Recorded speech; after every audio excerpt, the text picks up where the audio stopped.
The media fixates on kinetic threats you can see. Al Jazeera reports on the Oreshnik hypersonic missile as a strategic game-changer. This is a deliberate misdirection. The cost to develop and deploy such a platform is a rounding error compared to the systemic liability it is designed to exploit. The missile is not the weapon. The missile is theater, designed to make you look up at the sky. The real attack surface is not a city. It is the digital nervous system of a hyper-leveraged economy. U.S. families now owe a record $18.6 trillion.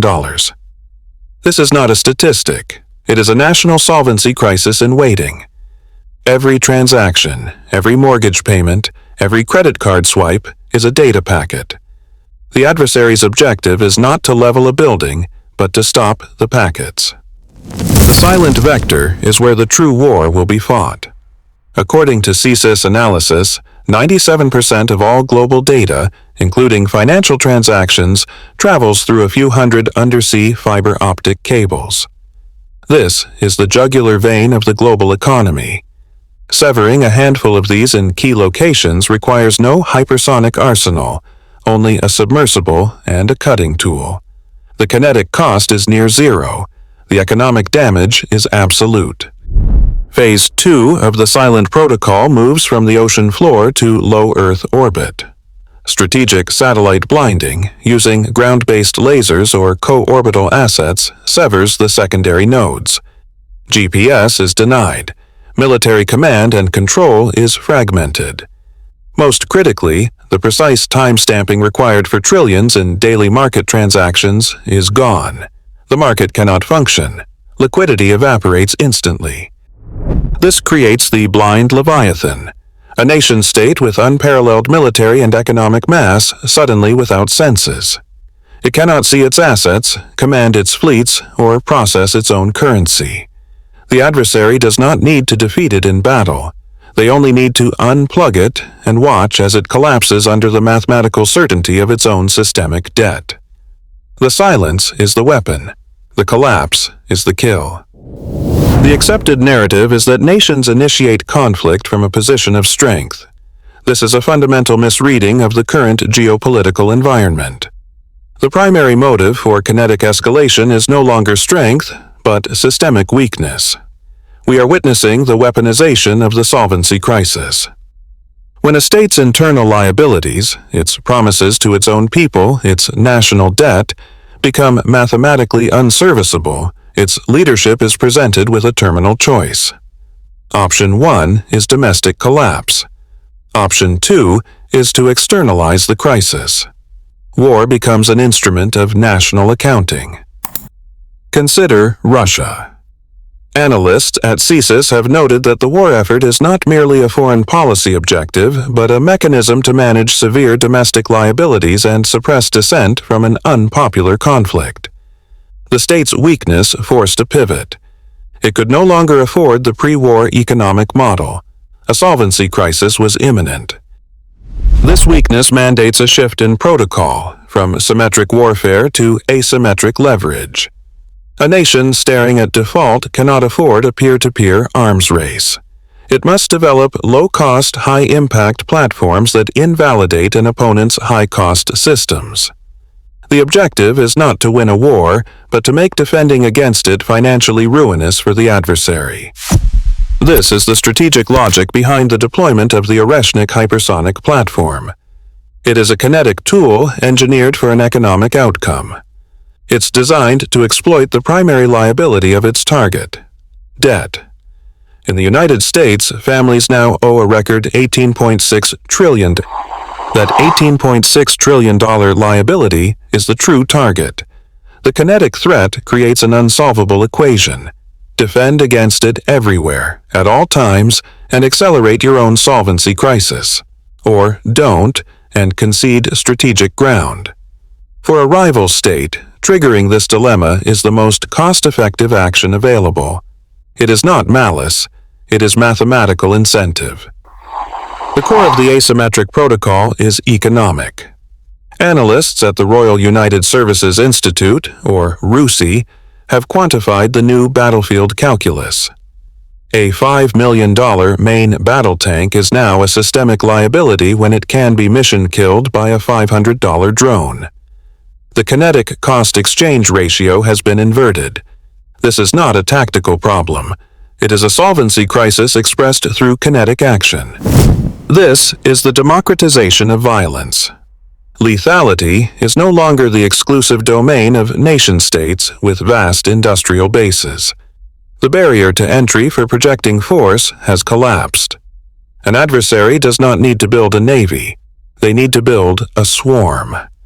The target is not the tank itself, but the economic system that must bear the impossible cost of defending every single asset, everywhere, all the time. For an opponent whose families already owe a record $18.6 trillion, the choice is a mathematical certainty. You cannot fund a next-generation defense umbrella while servicing all-time high credit card and mortgage debt. The adversary's low-cost kinetic threat forces a high-cost response, acting as a direct accelerant to your internal financial collapse.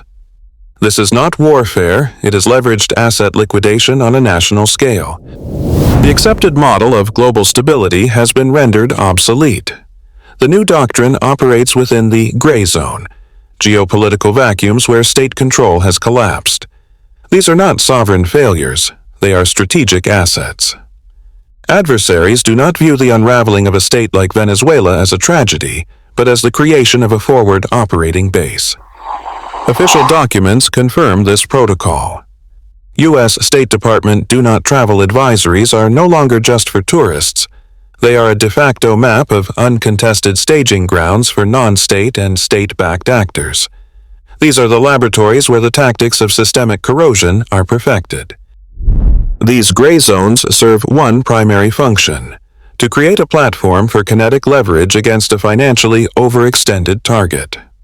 Reports from RUSI confirm that the primary objective is to position high-leverage assets within striking distance of critical economic nodes. The deployment of a weapon like the Oreshnik hypersonic missile in Ukraine is the proof of concept. The kinetic cost to intercept such a platform is exponentially higher than the cost to launch it. Now, transpose that threat from a conventional battlefield to a proxy state located 500 miles from a major U.S. port. This is the endgame of asymmetric escalation. While the target system is burdened by a record $18.6 trillion in consumer debt, it is forced into a launch-on-warning defense posture against threats from multiple deniable vectors. Regional instability is not the problem.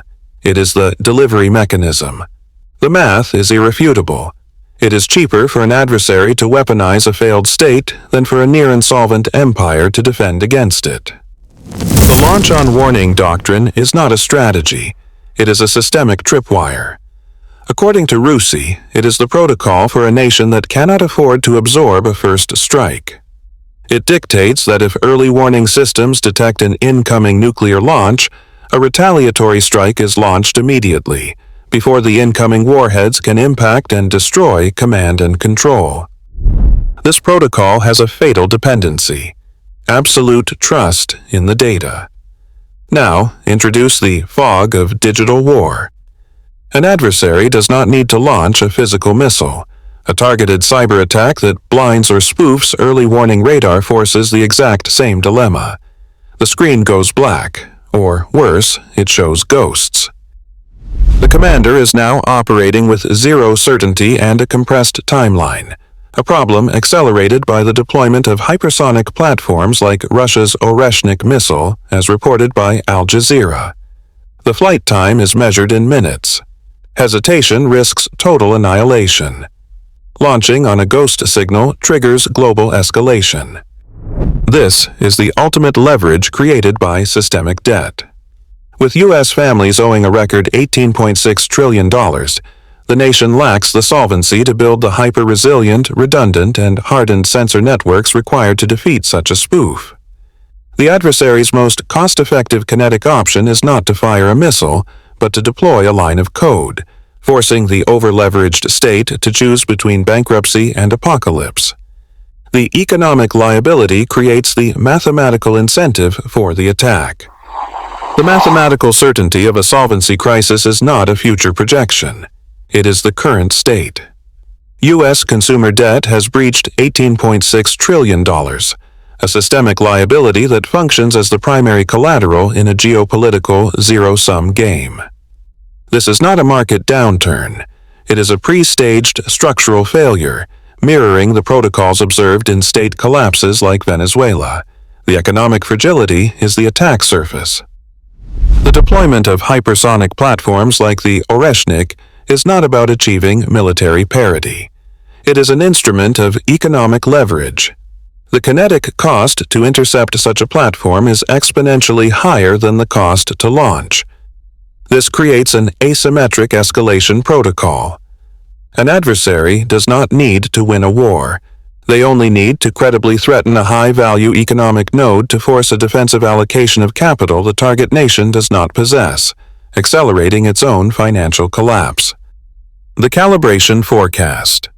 Within 12 months, expect a multi-day attribution impossible blackout targeting a Tier 1 U.S. container port, for example, Long Beach or Miami, and its adjacent data infrastructure.